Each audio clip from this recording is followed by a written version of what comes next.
E aí, pessoal, vamos lá, vamos começar aqui. Então, hoje eu vou falar com vocês sobre uma introdução aos testes unitários utilizando aí o Solidity, tá? Então, o que a gente vai falar? Um pouquinho de alguns conceitos e ver a parte de implementação. Então, primeiro, né, por que a gente deveria fazer testes, né, em smart contracts? Os testes eles são fundamentais aí para a confiabilidade e segurança de software, né? E hoje em dia a gente fazer testes automatizados já não está se tornando mais uma coisa opcional, né? Se a gente for ver aí na indústria, né, testes automatizados são uma exigência em diversos mercados, tá? Então a gente precisa fazer os testes automatizados. E ainda mais para smart contracts, que são considerados aí uma parte crítica, né? Um erro no smart contract pode levar a perdas financeiras aí sérias, né? Então, é fundamental que a gente faça os testes e faça bem feito esses testes, tá? Então, assim, como é que... A gente tem duas abordagens para fazer testes automatizados aí, pelo menos no Ethereum, né? Primeiro, fazer em Solidity. Então, por exemplo, a gente pode usar lá o Remix IDE, né? Que ele provê algumas ferramentas para fazer os testes automatizados em Solidity. Ou a gente pode fazer em JavaScript. Tá? Existem ferramentas como o Truffle e o Waffle, que usam lá o Web3 para fazer a interação com os contratos, e você pode fazer a chamada dos contratos e fazer as inserções lá em JavaScript. Então, é possível a gente fazer os testes em JavaScript. Hoje eu vou mostrar para vocês como é que a gente faz em Solidity e vou discutir um pouquinho o que tem aí de vantagem e desvantagem, né, em relação a essas duas opções aqui. Então, lá no Remix IDE, ele provê uma biblioteca e também um ambiente de execução dos testes, tá?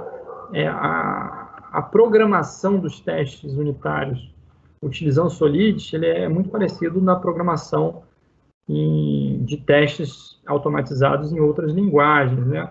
A gente tem um arquivo de teste que equivale aos testes de um contrato, né? Quando a gente tem programação orientada a objetos, seria uma classe aqui. Mas como a gente está falando de smart contracts, a gente tem um arquivo de teste para cada contrato.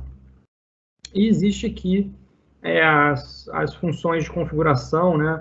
Before each, before all, after each e after all, que elas rodam antes de cada teste unitário, antes de todos os testes unitários, depois de cada teste unitário e depois de todos os testes unitários. Então, essas funções servem para você configurar coisas que você precisa para os testes e também limpar os recursos que você eventualmente use durante os testes. Cada método dentro de uma classe de teste, né, ou um contrato de teste, ele é um caso de teste, né? Aqui está 2 vezes, tinha que tirar isso aqui. É um caso de teste específico, então ele roda e ele tem sucesso ou falha como resultado.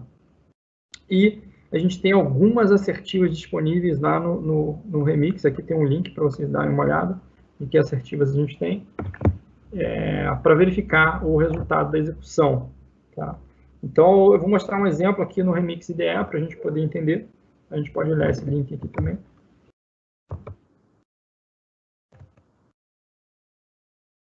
O Remix ele já vem com alguns testes implementados, tá? Então, o meu Remix aqui ele já está cheio de coisa que eu fui implementando durante o curso, né? Mas se você abrir essa pastinha testes, ele vem aqui com esse teste aqui já pré-implementado, 4 ballot tests, que é referente ao contrato ballot, tá? Então, esse ballot aqui, né, que é o contrato aí de uma votação, né? A gente viu lá no início, né? Tem o winning proposal, um monte de outras coisas. E aqui ele tem um exemplozinho que não é um exemplo completo, né? Mas pelo menos dá para a gente entender como é que funcionam os testes, né? Então, quando a gente define um teste, a gente cria, né, um cara que é um contrato. Tem aqui que importar algumas coisas, apesar dele estar configurado aqui dizendo que esse cara aqui é automaticamente injetado, né? Existe uma biblioteca aqui, Solidity Remix Testes, né, que traz algumas coisas que a gente usa aqui nos testes. Então, esse cara aqui que vai trazer, por exemplo, esse assert, para a gente fazer as comparações com os resultados de execução. E aí a gente tem a estrutura aqui, né? Tem, por exemplo, before all, antes de todos, eles cadastram aqui quais são as propostas, né? Proposal names, cria aqui um vetor com os proposal names e instancia o contrato uma vez, né? Então, aqui tem o ballot to test, que é o cara que vai ser testado, e como a gente está trabalhando em Solidity, né? Basta a gente chamar, né, assim, o que for método external, né, que a gente pode chamar fora do contrato, ou public, a gente pode chamar direto aqui, ó. Então, por exemplo, vote 0. Aí assert equal, né, verifica se, por exemplo, a proposta vencedora é a que está no índice 0, né, se é igual, né, o que vai retornar aqui de winning proposal, né, eu teve um voto no proposal de índice 0, está comparando assim, se o que retorna é igual a 0, né. E isso é um teste para verificar o winning proposal, e ainda tem mais uma asserção aqui, né, que é o nome, e aí ele bota aqui, ó, que foi colocado aqui o nome do proposal name candidate 1, e coloca aqui, ó, candidate 1, e compara lá o winner name com o que veio com o resultado esperado, né. Se ele falhar, ele dá essa mensagem aqui no final, que é a candidate 1 should be the winner name. Tá, então, esse aqui é um exemplo de teste, né, como é que a gente faz. Ainda tem mais um teste aqui, ó. Se você tiver um return value, né,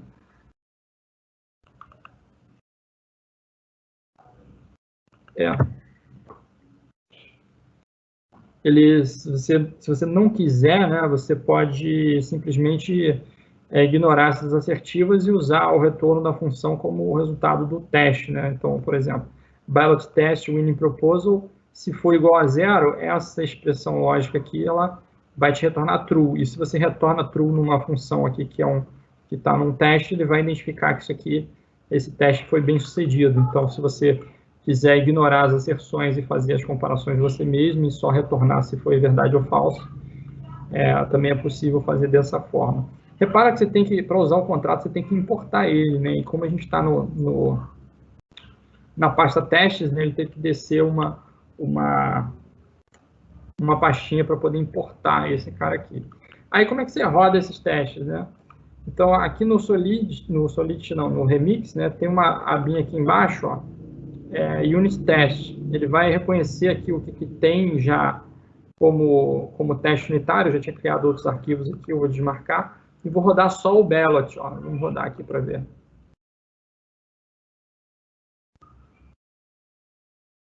Olha lá, ele rodou. Ó.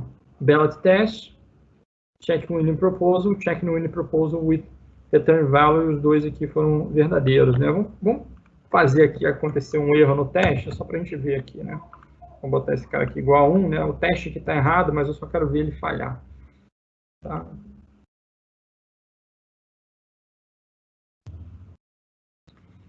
Aí, quando ele falha, ele informa aqui, ó, check winning proposal, function return false, né? Nesse caso aqui não tem nenhuma mensagem para mostrar, mas se você fizer isso, por exemplo, num cara desse aqui, ele vai ter uma mensagem para ser exibida aqui em cima. Então, já...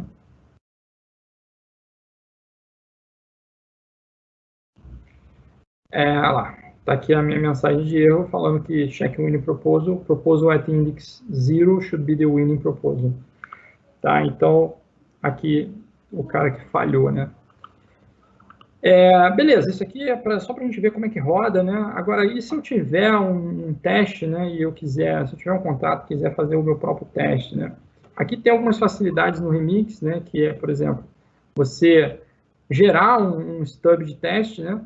E a documentação dele. Então, por exemplo, se você clicar nesse botão aqui, vou diminuir aqui, Generate, ele cria lá um outro arquivo de teste já com um monte de informações, né, para você poder fazer a programação, né? Então, por exemplo, deixa eu só mostrar uma coisa aqui. O que ele gerou aqui, né?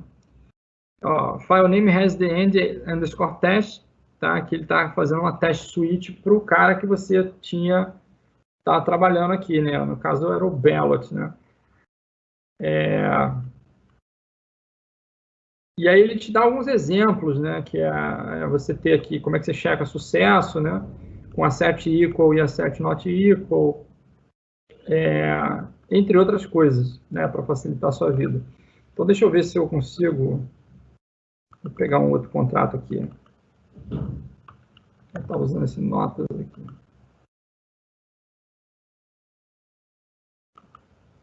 Aqui tem um how to use, se vocês quiserem consultar, né? E tem lá toda a informação aqui de como é que você trabalha com isso. Vou gerar outro aqui. Está gerando para o mesmo contrato. Mas tudo bem.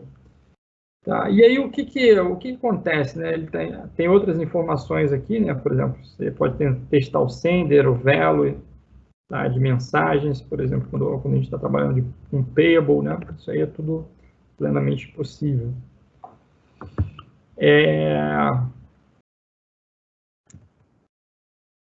Vou botar aqui só para a gente discutir um pouquinho, né?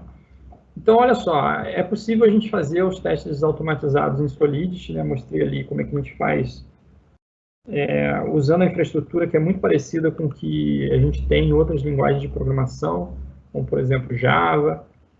Tá? Só que a gente tem um problema, né? Quando a gente está usando testes automatizados em Solidity, se a gente quiser fazer testes unitários mesmo, que não sejam testes de sistema, né?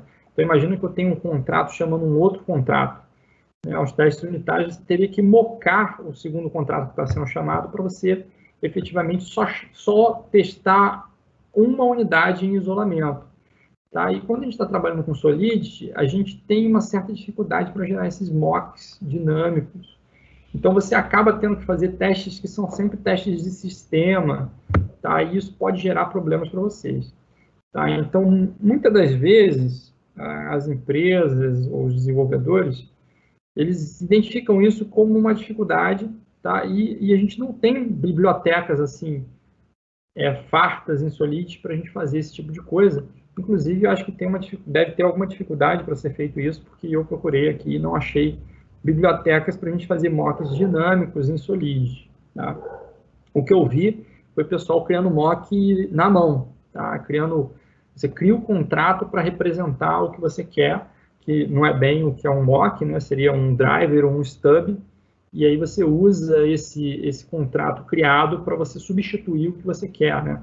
Se você está usando alguma coisa que chama um outro, seria um driver, e se você está substituindo alguma coisa que está sendo chamada, é um stub, né? Então, mas você trabalhar sem mocks dinâmicos, né, usando drivers e stubs, é muito difícil, tá? Então, o que eu encontrei por aí foi o seguinte, a galera resolvendo esse problema fazendo os testes automatizados em JavaScript. Tá? E em JavaScript a gente tem bibliotecas, JavaScript é uma linguagem dinâmica, né? Que a gente consegue substituir essas interfaces de uma forma mais fácil. E o que eu vi por aí é a galera fazendo os testes mesmo em JavaScript, apesar da gente ter mecanismo para fazer os testes automatizados em Solidity. Tá? Então, se a gente for olhar no que é usado dentro de JavaScript aí na indústria, né, o pessoal está usando JavaScript e aí usa ferramentas como, por exemplo, o próprio Truffle, né, que não faz só teste, mas ele tem toda a parte ali de workflow, de compilação e de trabalho para você fazer um projeto completo nele, né? O Truffle é uma IDE, digamos assim. E o próprio Truffle usa o Mocha, o Chai e o Web3 para fazer os testes. Então, eu vou deixar aqui um link para vocês darem uma olhada como é que isso aqui é feito. E, por exemplo, tem outras ferramentas, né? Eu dei uma olhada nessa aqui que está com bastante gente usando, com uma reputação boa aí no mercado, que é o Waffle, né? É uma ferramenta para teste, né? Incluindo os mocks. Então, quem for começar a fazer testes em JavaScript, eu acho que vale bastante a pena dar uma olhada nessa ferramenta aqui, é o Waffle. Como a gente não viu no curso aqui o Web3 nem o Truffle, a gente ainda não vai começar a fazer teste em JavaScript, mas muito em breve a gente vai cair para dentro aqui do Truffle, tá? E aí a gente pode tentar usar ou a parte do Truffle mesmo, ou o Waffle para a gente fazer os testes. Né? O que falta é o seguinte, né? A gente viu aqui que tem mecanismo para fazer teste, né? A gente pode fazer em Solidity, pode fazer em JavaScript, mas ainda falta um pouquinho a gente ver o que precisa ser testado, né? Porque para a gente fazer uma aplicação de qualidade, né? Acho que a gente precisa não só fazer os testes tradicionais, né, com técnicas de teste unitário, né, como particionamento de equivalência, análise de valor limite, teste de estados, né, que muitas vezes os nossos contratos inteligentes funcionam como máquinas de estados, então a gente tem técnicas para gerar os casos de teste quando a gente está trabalhando com máquina de estados, tá?